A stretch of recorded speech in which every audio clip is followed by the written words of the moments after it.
Let's now look at the systems-induced causes of upsets. This is where there's something wrong with the aircraft or its systems, and it's led to a condition where an upset can occur. Now these are becoming increasingly rare and are mitigated by a rigorous certification process and a lot of oversight from regulators and aircraft manufacturers. Additionally, operators and manufacturers closely monitor for trends requiring modification of parts or modification of maintenance procedures. And the dissemination of information related to failures is normally pretty rapid.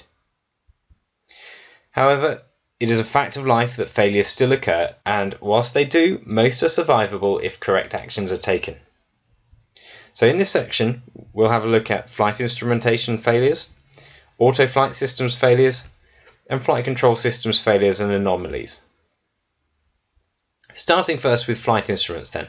Aircraft manuals offer workarounds to analyse, diagnose and respond to instrument failures. And all aircraft are required to have several systems which offer redundancy after a failure and an assurance of availability of the minimum information to control an aircraft even after failures have occurred. So therefore we should be able to survive any instrument failure through analytical thought and careful diagnosis of the problem. However, several accidents indicate that correct diagnosis action is not always accomplished.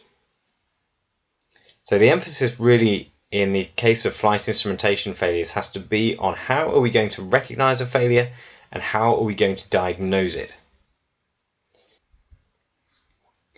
Moving on to auto flight systems.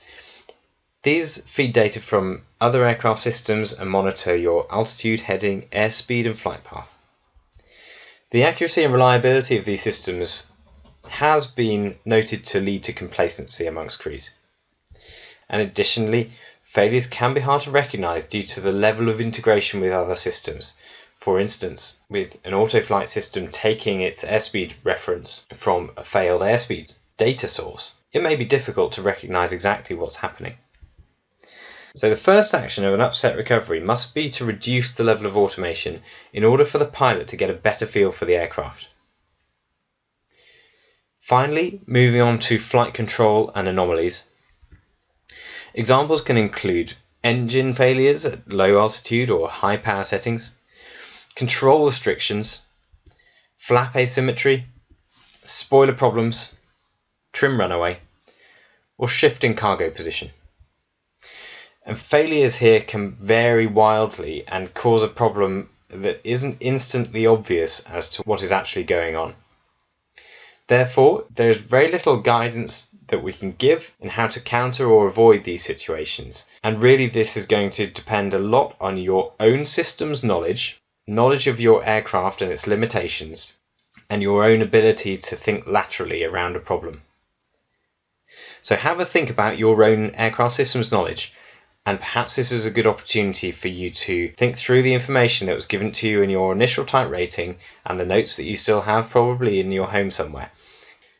The key to a successful recovery in a flight control related upset is lateral thinking, good communication, and importantly to maintain a calm cockpit. In this brief then, we've discussed flight instrumentation failures, auto flight system failures, and flight control anomalies. But the key message here is that largely the opportunity is there for you to control the situation in any of these conditions given careful diagnostic and analytical thought, which can only come about from maintaining a calm cockpit.